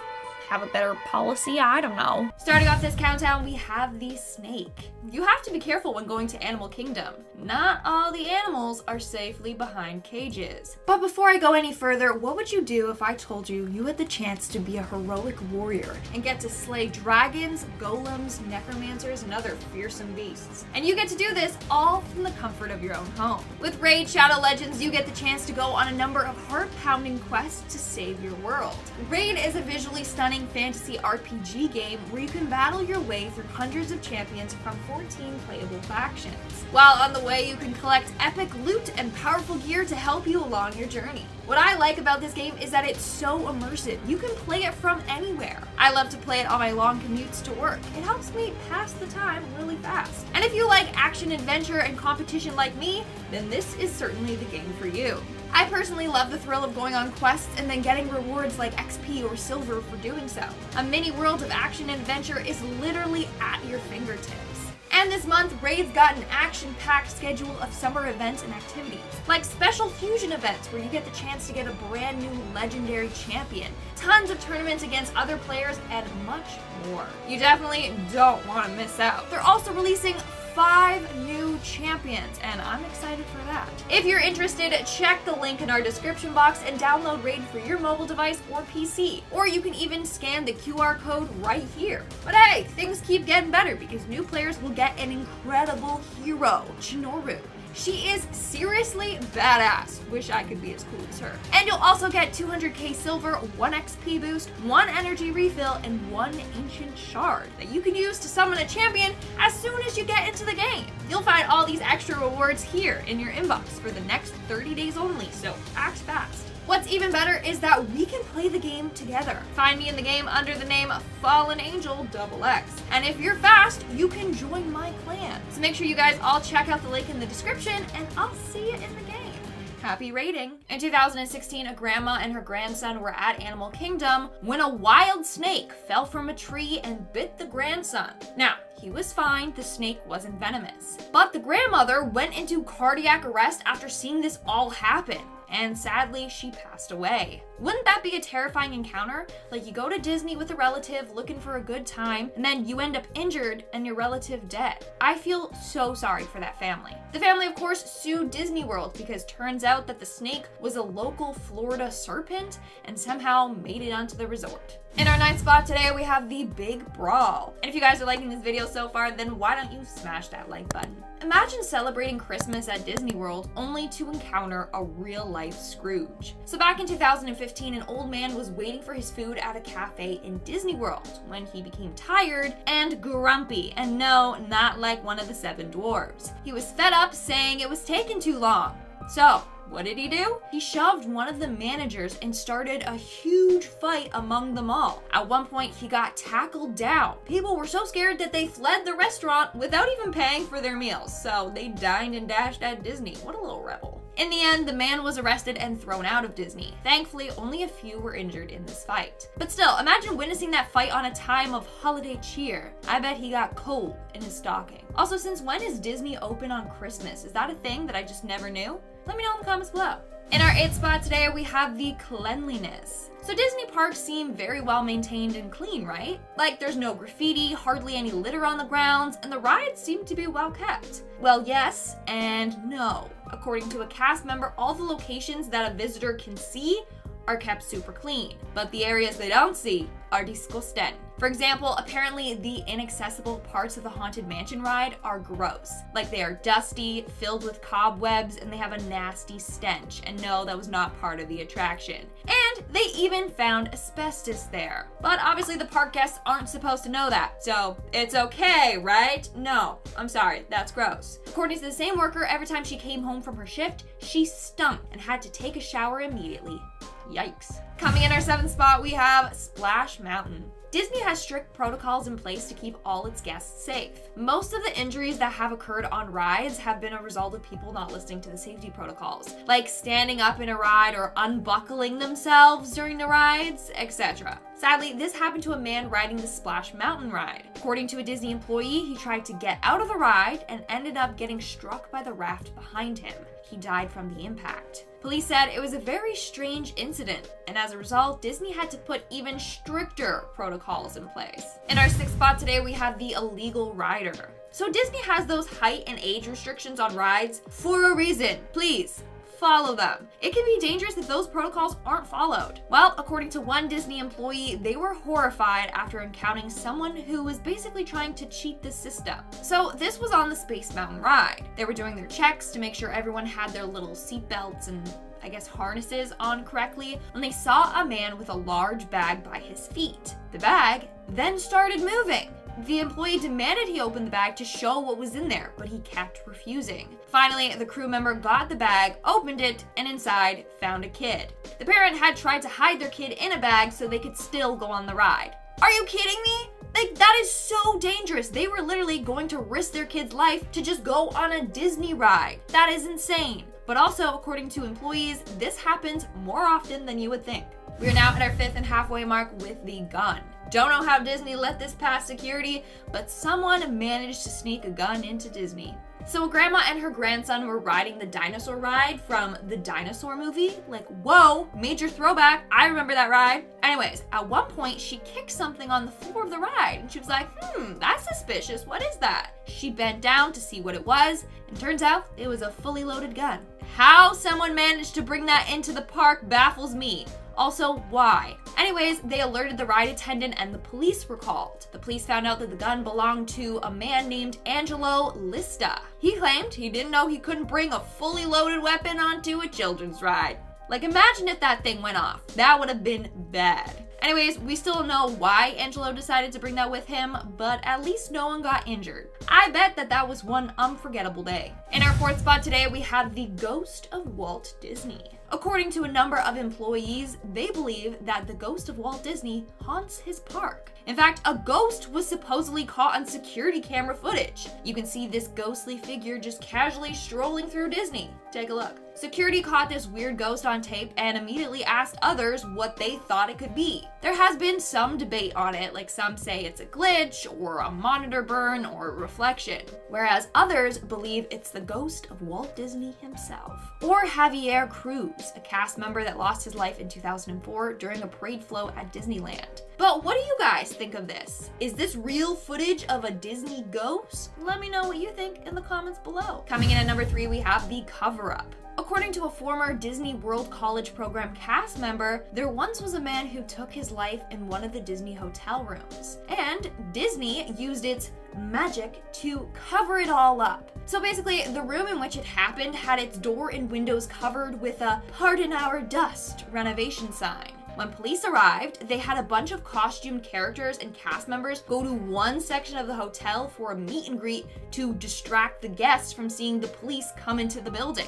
Apparently, Disney constantly does this. They always divert your attention when something traumatic happens. For example, another employee said that they used fire jugglers to distract people when an animal control officer had to get a venomous snake out of the hotel's water fountain. And this guy only had 15 minutes to do it while the show was going on. Honestly, it just seems super stressful working for Disney. I swear, some Disney workers are like trained as if they're part of the FBI or something like that. In our second spot, we have the stunt gone wrong. According to a number of articles, the Hollywood Studios Indiana Jones Epic Stunt Spectacular Show was one of the most dangerous shows at Disney. Also, what a name. Hollywood Studios Indiana Jones Epic Stunt Spectacular Show. Geez, say that 10 times fast. Now, why is this? Well, a number of stunt performers have gotten badly injured in this action-packed show. Apparently, one performer fell 30 feet to the ground after his support cable broke. Another time, a different employee fell 25 to 50. Another time, a different performer fell 25 feet to the concrete. And a third fell 25 feet to the ground after a prop ladder broke. Thankfully, those performers all survived. But in 2009, one performer passed away after performing a tumbling roll. For this trick, the performer had to jump in the air, dive over another performer, and then tuck and roll onto a mat. But something went wrong, and the performer ended up landing wrong and snapping their neck. That is absolutely heartbreaking and terrifying.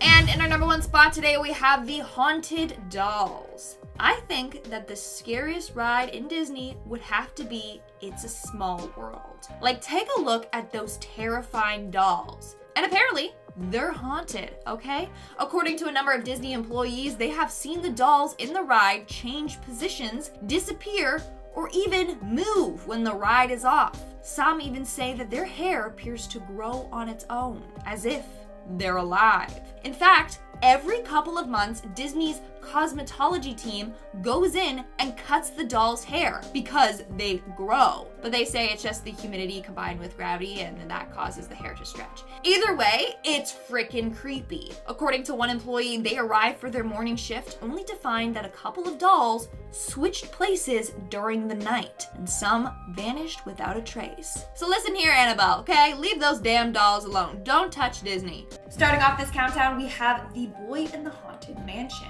According to a number of Disney employees, there's a young boy that haunts the Haunted Mansion ride at Disneyland in California. So legend goes that this little boy was once caught spreading his mom's ashes in this ride. As we all know by now from the other videos I've done on Disney on this channel, This is fairly common. A number of people bring their deceased loved ones' ashes and sprinkle them all over the park. This happened so often that Disney had to ban it and put protocols in place for it. Anyways, ever since then, the boy has been seen on this ride crying for his mother. He also has been spotted on the Pirates of the Caribbean ride as well. So what happened? Did the boy lose his mom at Disneyland?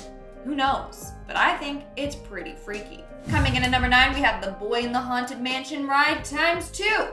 So not only is the Haunted Mansion ride at Disneyland haunted, but the Disney World in Florida is haunted as well. And again, by another little boy. According to a number of employees, they have seen this ghostly little boy riding the ride.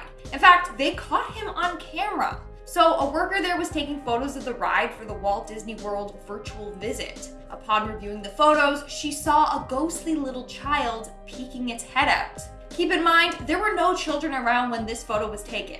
That is absolutely horrifying. Just looking at that photo gives me the creeps. Moving on to number 8, we have Mr. One Way.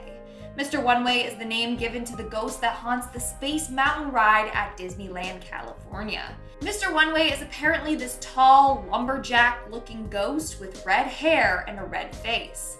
One legend states that this ghost will hang out in the queue for Space Mountain and just stand there silently. Whereas another version says that he actually will get on the ride only with a single rider, but then disappear before the ride ever finishes. One worker claims that they actually got proof of Mr. One Way on camera. Surveillance footage shows a ghostly figure in an empty seat as the ride takes off. And according to the man beside the empty seat, he was talking to a man 5 minutes prior to the ride. At the end of the ride, the man was gone. So he was concerned and talked to a Disney employee, and they said that there never was a man beside him. And then they told him the story of Mr. One Way. And then looking at the footage, they saw the creepy outline of Mr. One Way. No thanks. I'm never going on that ride ever again. Coming in at number 7 today, we have Disco Debbie. This is another ghost that haunts the Space Mountain ride. Like, out of all the rides, why haunt that one? I don't know. Anyways, this ghost has been named Disco Debbie. Apparently, she's the spirit of a cast member that passed away on this ride. You know it's Debbie you're seeing because she gives off a green glow. I guess that's why they named her Disco Debbie, because she's like shining like a disco ball. I don't know. Anyways, apparently a number of guests have seen this woman through the old window that showed the star field in the indoor waiting area. Of course, they just thought she was part of the ride, but no, she's not. In our 6th spot today, we have the Monorail Runner. In June of 1966, a teenager named Thomas Guy Cleveland attempted to sneak into Disneyland for an event. I talked about this case in part 3, so if you haven't seen that video, go check it out. But basically, he climbed the fence and was going to get into the park by running along the monorail track. In the end, he was sadly struck and killed by an oncoming train. According to several monorail drivers, the ghost of Thomas can still be seen to this day. On a number of occasions, they have seen his ghostly apparition running along the tracks. Dude, why are there so many ghosts at Disney? Like seriously, it's the last place you think would be haunted. We are now at our 5th and halfway mark with Tom Sawyer's Island. In June of 1973, 2 brothers decided to stay on Tom Sawyer's Island after closing. After a while of being on the island alone, they decided to head back. But in order to do so, they would have to swim across the rivers of America. They attempted this, but sadly they both drowned. And now, apparently at night, you can see the ghosts of these 2 boys splashing around in the water. A number of cast members have reported these sightings thinking that someone was actually drowning, only for the brothers to disappear before their eyes. And I thought crocodiles were the only thing we had to fear in the waters at Disney, but obviously not. In our 4th spot today, we have the People Mover Ghost. The People Mover ride was a transport attraction that was up and running at Tomorrowland in Disneyland, California until 1995. Only a month after it opened in 1967, a guest tripped and fell onto the tracks and was hit by an oncoming train and sadly killed. Apparently now the ghost of this guy haunts Tomorrowland, and he likes to torment the guests, but not everyone. Only teens with blonde hair. I guess that's his type. A number of people have had this ghostly boy pull at their blonde hair. So all my blonde babes out there, you better watch out. In our 3rd spot today, we have The Ladies. The Ladies is the name given to a group of white-haired ladies that haunt the grounds of Disney. We don't know who they are or why they haunt Disney, but they do. They say that when these ladies appear, a sense of dread can be felt by whoever sees them. So far, they haven't done anything sinister, but we don't know what they want with the park. Also, they show up periodically. They may be there for one day and then not show themselves until several years later. Maybe they're just a friendly group of old ladies that love Disney and still want to visit the park from beyond the grave.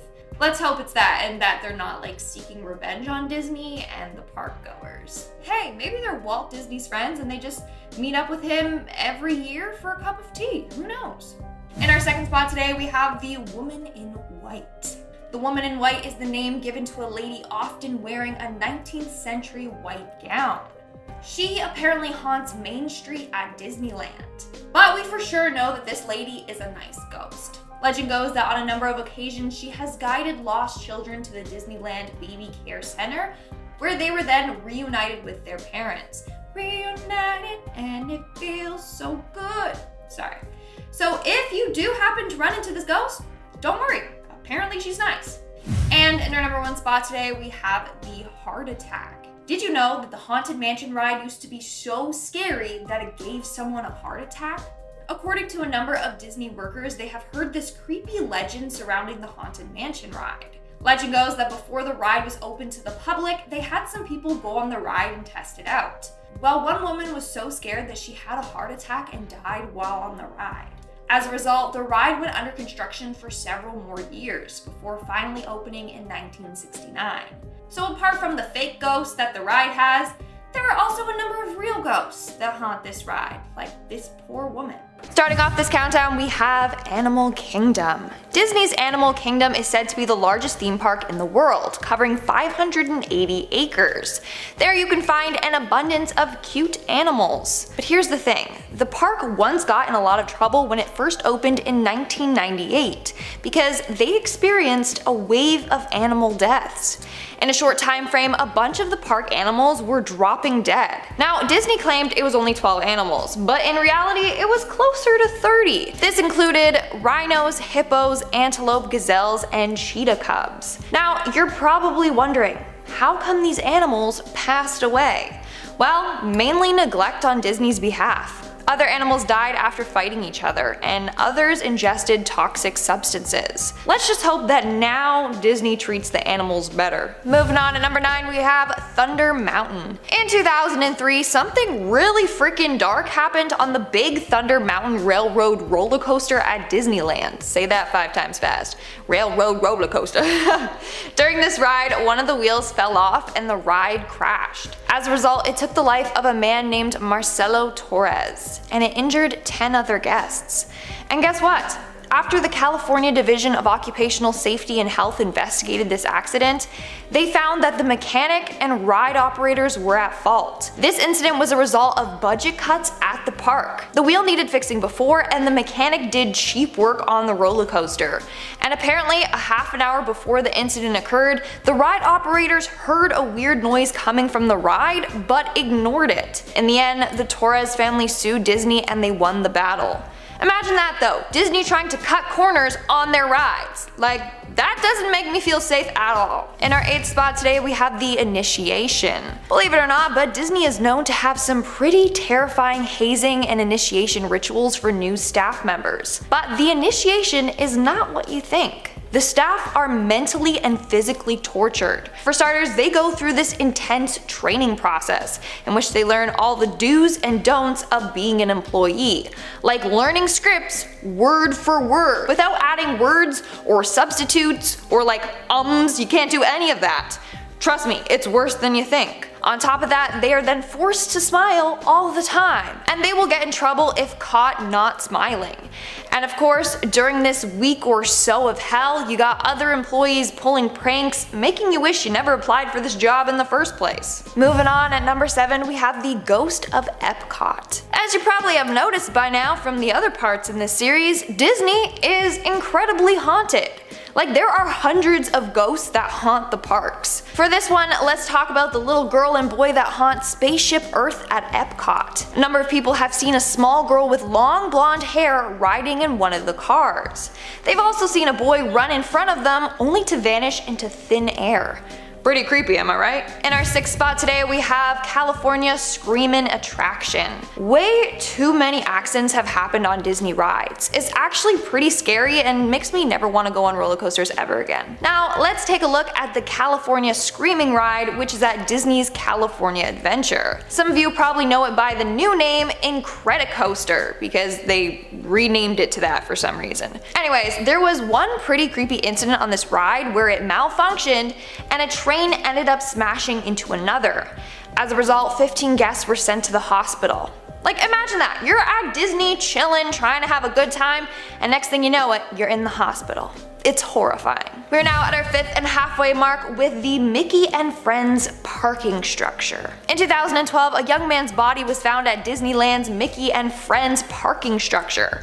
At first, it was thought that he took his own life, but no one saw him jump, so they don't really know what happened. Now, here's the eerie thing. This structure has been the site for a number of deaths. In 2012, a man fell from one of the floors and passed away. And in 2010, a man purposefully jumped from the top of the structure. It's like it's cursed or something. In our 4th spot, we have the hijacking gone wrong. On June 4th, 1983, an 18-year-old man and his friend decided to steal a rubber emergency raft from Tom Sawyer's Island. They went into the restricted cast-only area of the park to get it. Then they hopped on it and took it for a ride, until it capsized and one of the boys sadly drowned. In the end, the victim's mom sued Disneyland for letting her intoxicated son onto the premise. And also, she sued the travel agency, who she claimed didn't arrange the trip properly and weren't supervising the teens. In the end, she ended up winning the lawsuits. Moving on to number 3, we have the Disney Hotel. Another place associated with Disney where a number of people have died. Sadly, most of the deaths were self-inflicted. For starters, in 1994, a 74-year-old man jumped from the 8th floor balcony to his death. In 1996, a 23-year-old man either jumped or fell to his death. It still hasn't been discovered which one it was. And in 1998, an employee jumped from the same floor as that previous man. But this employee actually survived the jump. I don't know what's up with this hotel, but countless guests have died there. It makes it seem like something sinister is going on there, or it's cursed. In our 2nd spot today, we have the Tower of Terror. Of course, this ride is haunted. I mean, it's pretty creepy on its own. I swear, ghosts like to haunt the scary rides like the Haunted Mansion, the Tower of Terror, you get it. Why don't they haunt the little teacup spinning ride or the Flying Dumbo ride, you know? Anyways, rumor has it among employees that they often see a ghost wandering around the Tower of Terror after hours. On a number of occasions, staff have seen this man. They call out to him, but he doesn't reply. Then he disappears right in front of their eyes. Yeah, no thank you, no. And in our number 1 spot today, we have the Roger Rabbit ride. In September of 2000, a young park guest ended up falling out of Disney's Roger Rabbit's cartoon spin ride. Now, he did survive the initial accident, but was left with very serious injuries. When he fell out of the car, the ride rolled over him and folded his body in half. He was stuck under there for 10 minutes before someone came to free him. He went into cardiac arrest and was left with serious brain damage. After that incident, he never walked or talked again. He passed away several years later as a result of these injuries. Of course, Disney is to blame for this. They said medical personnel arrived on the scene way too late. Things may have been different if they got there faster. This accident caused a lot of their emergency protocols to change. Starting us off in at number 10 is cast members who get to experience the rides after dark. And by get to, I mean have to. They're absolutely forced to. Well, apparently some of these rides are absolutely 100% haunted, especially It's a Small World. I remember I was stuck on that ride one time and I wanted to absolutely kill myself because it was so annoying, it was on repeat, it's so repetitive. Well, multiple cast members have reported seeing the little animated dolls blink or appear in entirely different places long after that they've been unplugged and switched off for the night. Honestly, there's just something about the ride that creeps me out, and a reason why I just won't go on this ride ever again. And at number 9 is the poor employee who had a little bit of a game with Walt Disney himself after he died. A bit of backstory. Whenever Walt was at the parks, the staff would always make sure that the light in the window of the fire station was turned on to let everyone know, you know, Walt's here, let's be on our best behavior. Well, once he died, they turned off the lights. But one day, a staff member was cleaning the room where the lamp was, and they saw that it was turned on. She turned it off, turned around, and when she turned back, it was switched on again. This would freak me out. She again turned it off. I wouldn't do that. I would just run like crazy, not look back, put in my resignation, and I'd probably go work for Microsoft or something. Well, something inside her was telling her that Walt was letting her know that, hey, I'm still here. I'm still much alive in this park. Well, since then, the lights always stay on to let everyone know that Walt is looking down on the parks. So everyone there better be on their best behavior. Following up, at number 8 is when a Disney employee noticed that there was a mysterious box chained to a lamppost. Anyone who's seen any type of crime shows know that if there's a mysterious package anywhere, it might be a bomb, and to clear the area and call 911. This employee jumped into action and did just that, because the last thing anybody wants is an active bomb in the happiest place on earth, filled with excited kids and their families. Turns out, thankfully, it wasn't a bomb, it was just some family's lunch, and they just didn't want to carry it around with them. But seriously guys, I don't understand wanting to carry your lunch around. I mean, at that point, just go out and buy lunch in a restaurant, just go buy a turkey leg somewhere. Well, I guess on this day, it would save a lot of people a lot of stress. Okay, next up, at number 7 spot is the employee who had to help break up a fight that could have ended really poorly. Apparently a group of 20-year-olds were getting rowdy and started punching each other in the arms, but one of them missed and ended up punching a 12-year-old girl right in the face. Is this real life right now? How do you mess that up? Which is, well, this is bad enough, but imagine doing that and then realizing that the little girl's dad is right there. It's like, and then right behind her is this big dude. Well, this guy, he was actually 6'4", over 300 pounds, and really mad. Like really mad. It literally took 4 security guards and 2 deputies to pull the dad off the guy who punched his daughter, but not after bloodying up himself. Number 6 today goes to a worker who might have told an exorcism at the Haunted Mansion. Apparently before the ride even opened up, an employee heard music coming from the walls of the seance room. Mysterious music is bad enough from any room, but a seance room? Especially when there are rumors that the spell book was a real one, which was once owned by witches. Well, that is class A nope material for me. Instead of cleansing the place, this employee decided to just install speakers to drown out the noise, but I guess whatever helps you sleep at night, I guess.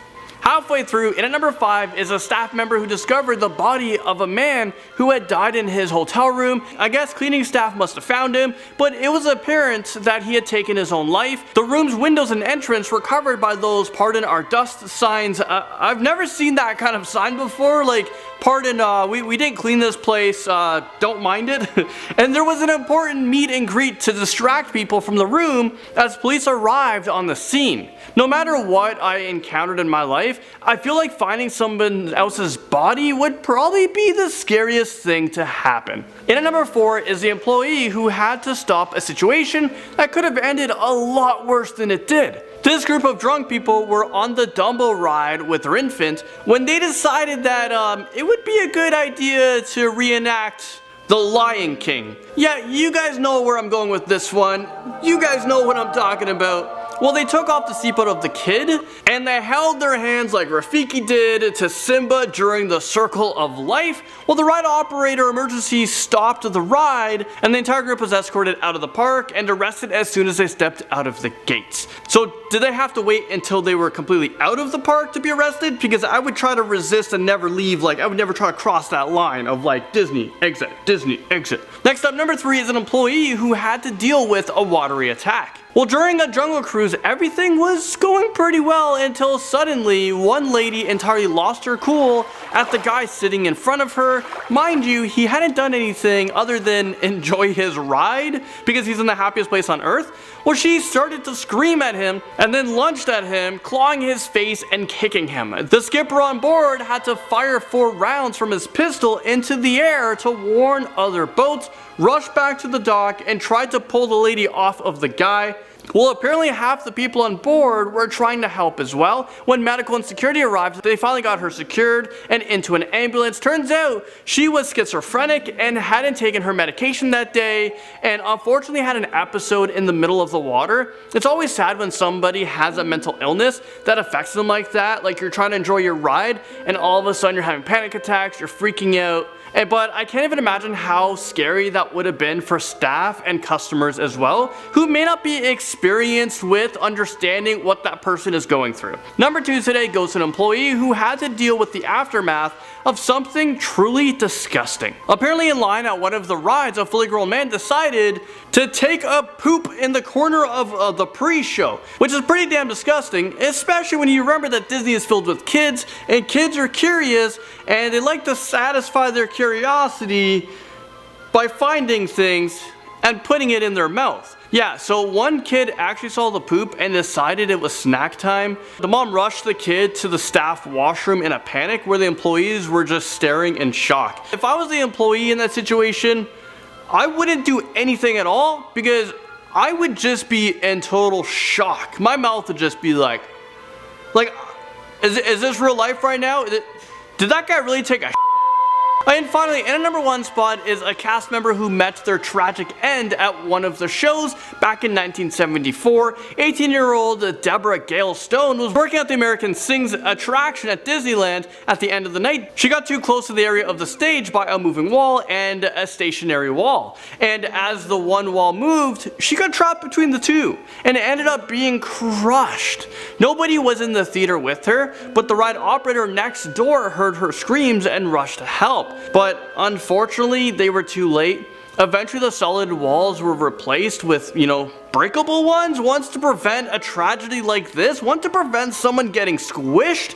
I don't know who thought of this. There should be like a fail safe or like pressure sensors. Like, you know how you have a garage door and something's underneath it, it would go and then all of a sudden stop because there are sensors? Well, they definitely should have had one in place. Well, it was rumored that Deborah now haunts the attraction and now can be heard telling others to be careful.